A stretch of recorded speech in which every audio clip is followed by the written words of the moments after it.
Headlines like this are everywhere in the UK every winter, but more so since the coronavirus pandemic. So today I'm going to have a look at vitamin D deficiency. What are the risks, what are the symptoms, and how you can prevent it. As always, if you do enjoy this video, don't forget to subscribe and hit the bell so you get notifications when we release more. Vitamin D is quite commonly known as the sunshine vitamin. And that's because we get most of our vitamin D when our skin is exposed to sunlight. You can get small amounts from food, but they are very small, so most of our vitamin D does come from sunlight. In the UK, between October and April, the sun isn't strong enough for our bodies to be able to manufacture its own vitamin D. Historically, evolutionary, we should make enough vitamin D over the summer months that our body has ample stores to last us over the winter months. However, in the 21st century, many of us work indoors, or we choose to cover up in the sun or wear sunscreen because we're aware of the risks of UV radiation. And vitamin D deficiency is a risk factor if you live in the UK. But there are other factors that can increase your risk of low vitamin D or vitamin D deficiency. So these include your body size. The larger you are, the more vitamin D you need, and it can be harder for your body to meet the needs through sunlight alone. And the darker your skin is, again, it's just harder for your body to convert sunlight into vitamin D.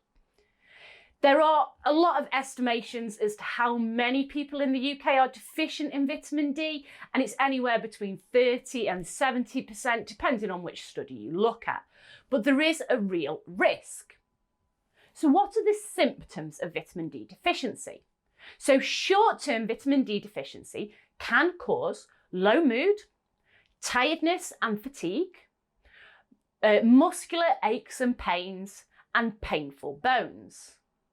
Long-term deficiency of vitamin D has been shown to cause a reduction in your immunity.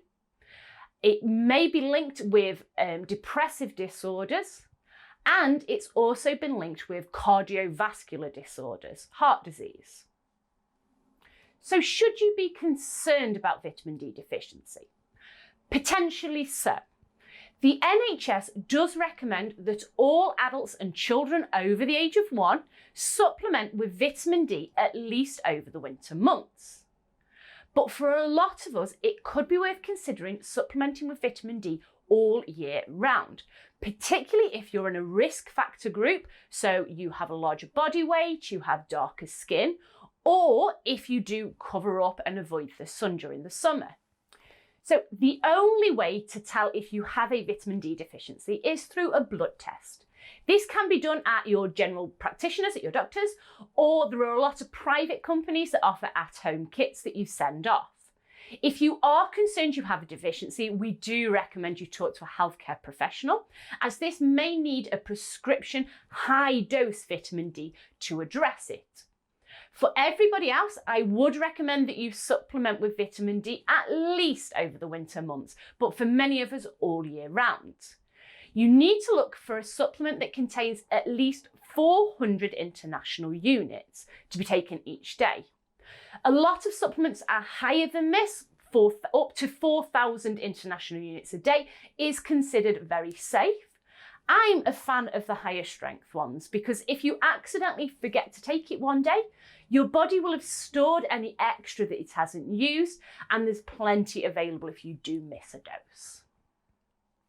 It is almost impossible to take too much vitamin D, so I would not recommend taking a dose higher than 4,000 international units unless a health professional has directed you to do so.